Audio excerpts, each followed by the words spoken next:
বিশ্বনবী শ্রদ্ধা করতেন। বিশ্বনবী বলতেন হুব্বিবা ইলাইয়া মিন দুনিয়াকুম সালাস, তোমাদের দুনিয়ার তিনটা জিনিস আমার বড্ড ভালো লাগে। এক নম্বরে আতিব, আতর মাখতে ভালো লাগে। দুই নম্বরে নেশা, নারীদেরকে আমার ভালো লাগে।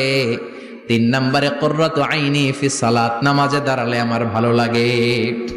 সালাতে কায়েম করো, সালাতে কায়েম করো, হবে সম্মানী তুমি, হবে জান্নাতি তুমি, হবে সম্মানী তুমি, হবে জান্নাতি তুমি। দিবে কাল হাসরে শীতল ছায়া আরো সে আজিম। রব্বিয়াল আলা, রব্বিয়াল আযীম, রব্বিয়াল আলা, রব্বিয়াল আযীম। সুবহানাল্লাহ পড়েন।